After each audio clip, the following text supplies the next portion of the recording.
Bismillahirrahmanirrahim. Alhamdulillah, salatu wassalamu ala Rasulillah. Ikhwan akhwat yang rahmatillah subhanahu wa ta'ala. Kita masih melanjutkan tentang bagaimana tawadhu'nya Nabi sallallahu alaihi wasallam, dan sungguh kehidupan Nabi sallallahu alaihi wasallam penuh dengan ketawadhu'an.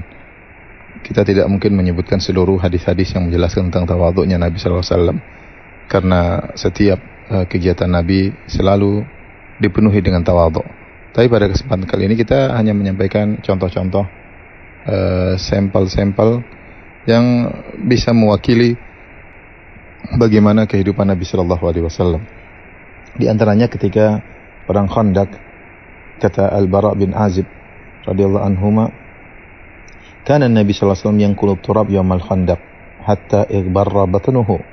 Wa yaqul, Nabi sallallahu alaihi wasallam ketika perang Khandaq beliau ikut menggali sampai perutnya penuh dengan debu, ya. Artinya Rasulullah SAW tawadhu, ikut bersama para sahabat menggali Khandaq, dan itu juga dilakukan oleh Nabi ketika membangun Masjid Nabawi. Rasulullah SAW juga ikut serta dalam membangun Masjid Nabawi, ya, bukan hanya sekedar duduk memerintahkan, tapi beliau ikut serta, ya.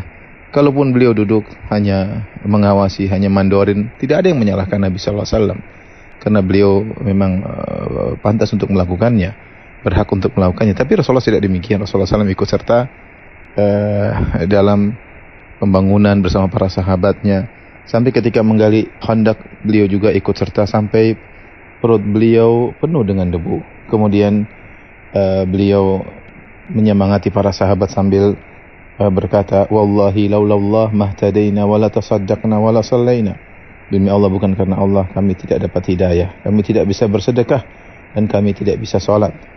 Ya, dalam kondisi demikian beliau mengakui bahwasanya semua ini hidayah dari Allah Subhanahu wa taala. Semuanya karena Allah. Kalau bukan karena Allah tidak ada hidayah, kalau bukan karena Allah tidak bisa bersedekah, kalau bukan karena Allah tidak bisa sholat. Jadi seorang harus sadar juga ketika dia bisa tawadhu, semua karena Allah Subhanahu wa taala, bukan karena kehebatan dirinya. Kita tidak ingin tawadhu yang menjadikan seorang menjadi ujub dengan tawadhu'nya, tidak. Tapi dia tahu bahwasanya dia tawadhu karena Allah Subhanahu wa taala. Di perang Khandaq juga Rasulullah sallallahu alaihi wasallam sebagaimana para sahabat yang lain, mereka lapar, ya, sampai disebutkan bahwasanya mereka tidak makan selama 3 hari. Ya, kata Jabir bin Abdullah, "Labithna 3 ayyam la nadzuku zawaqan." Kami 3 hari tidak merasakan apa-apa, tidak makan makanan.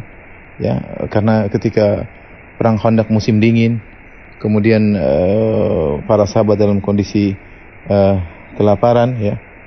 Dan mereka ketika sedang menggali Khandaq, tiba-tiba mereka mendapati ada kudiyah. Kudiyatun aradat fil Khandaq, itu ada batu besar yang mereka tidak bisa mereka gali. Maka mereka pergi menuju Nabi sallallahu alaihi wasallam, minta tolong agar Nabi menyelesaikan solusi tersebut, karena batu besar tidak bisa mereka hancurkan. Maka kata Nabi sallallahu alaihi wasallam, "Ana nazil, saya akan ke situ." Tsumma qama wa batnuhu ma'subun bihajar. Rasulullah berdiri, ternyata kelihatan perutnya beliau ikat dengan batu. Subhanallah, bukan cuma para sahabat yang lapar, Nabi sallallahu alaihi wasallam juga ternyata kelaparan, bahkan beliau mengikat perut beliau dengan